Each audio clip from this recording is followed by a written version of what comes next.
Oi, happy Tuesday, Wolf Pack. Wow, second week in a row that we are back squatting on a Tuesday. How crazy is that? It's definitely different, but it's always nice to switch it up. Get some different body parts on different days, okay?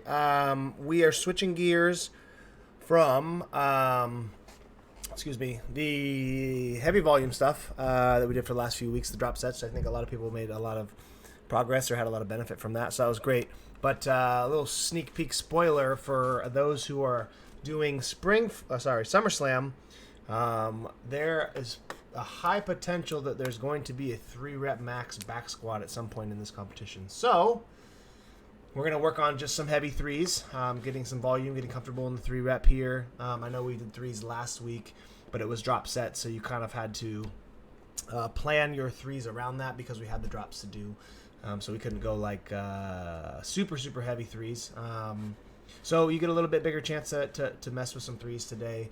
You want to do all 4 to 5 sets at the same weight, right? So we want to find a challenging weight for that 3, knock it out, rest as long as you need, probably 2 to 3 minutes, and then we'll hit it again. So just to get some touches on some heavy threes, some volume, get the body used to it, and then as the weeks go on, we'll kind of play on this and a couple different things that we could see in the competition. So as we do all of these sets, okay, the biggest thing is to make sure that we're maintaining good form and function as always, proper tight midline and good back angle on the squats, okay? We don't want to go so heavy that we're changing form, we're changing technique just to lift the weight heavier, because sometimes you can, right, push your knees forward more or let your chest kind of peel forward just to get the rep done, but I don't think that's beneficial in any form or fashion because you're never going to do or you shouldn't do a lift with that same kind of technique. So make sure whatever back squat technique we're using is something that you replicate on a wall ball or a thruster, or even as much as you can on a front squat. Okay, good torso angle, good depth,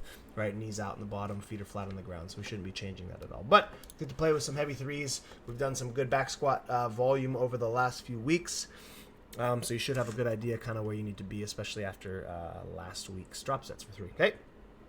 So have some fun with that. I did change the Metcon a little bit. I figured, okay, here's the real question. Do I want to make you guys do more burpee box jump overs, less wall balls, and probably have a little bit less intensity on the workout since we're grinding through the burpees, or get rid of 5 per set, add them to the wall balls, push for a little bit more intensity on these burpees, and have a little bit more fun. So I assume you guys would prefer the less burpees and the more wall balls.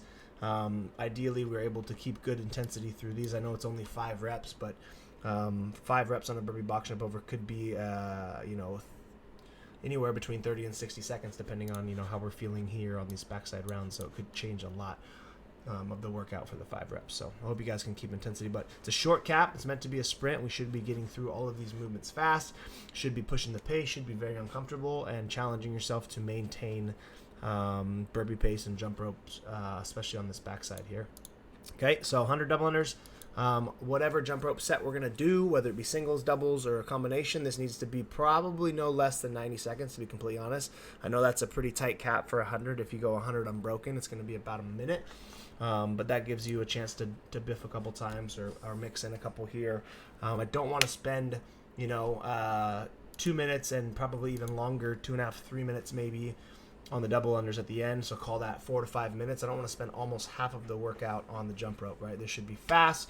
This should be something that pumps up your heart rate, adds a little bit of fatigue, but it shouldn't be the hardest part of the workout, quote unquote, just because it's meant to be pretty quick and kind of just like buy you into the workout. So I would cut yourself off at 90 seconds here on the first one. Second round, you have a little bit more time to play with, probably closer to 2 minutes because of the overall fatigue.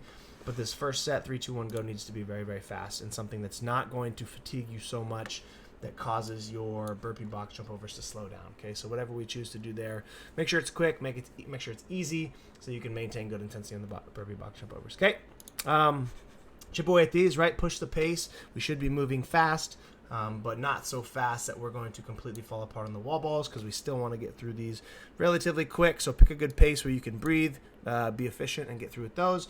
Choose a wall ball weight that you can do this, I would say, in no more than 5 sets. Okay, maximum. We're looking for probably closer 3 to 4 sets, right? 4 sets of 15. Maybe you knock out a 20, 15, 15, 10. Quick math, 60. whatever. You get the point. Should be a movable weight. We probably shouldn't be dropping to sets of 10 on the wall balls until you're at least halfway through here. I think that's appropriate as far as time and fatigue come into play. So make sure this is relatively quick. And then again, like I said, this is where the workout really is won, or where we need to save enough energy to push through. Since you don't really have much to save for, no really compound movements or anything that needs a ton of strength, you should be trying to push the pace on the burpees, get them done quick, get yourself to the jump rope, and then just survive for the final 100. Okay, you can typically do more jump rope, or always keep jump roping. It's very uncomfortable, but usually you can keep doing it. So try to get yourself there as quick as you can, and then do big sets and not break and challenge yourself, because once you're done with that, you're done. Okay, so tight cap. So 1.5 minutes. Give it a couple minutes. 3.5 minutes. If you're doing 15 to 20 a minute, you're looking at three or so minutes. 3.5. So we'll call it 3.5. 3.5. 7. Another couple minutes. 9. 2 minutes. 11. Boom. Done in the cap. Great score. Okay, clearly there's room to go faster, but stay around those time domains and we should be able to get it done. Okay, long video. So sorry. I love workouts. I love CrossFit. I love you guys. Hope you learned something and you can crush this workout tomorrow. Have a great Tuesday. Bye.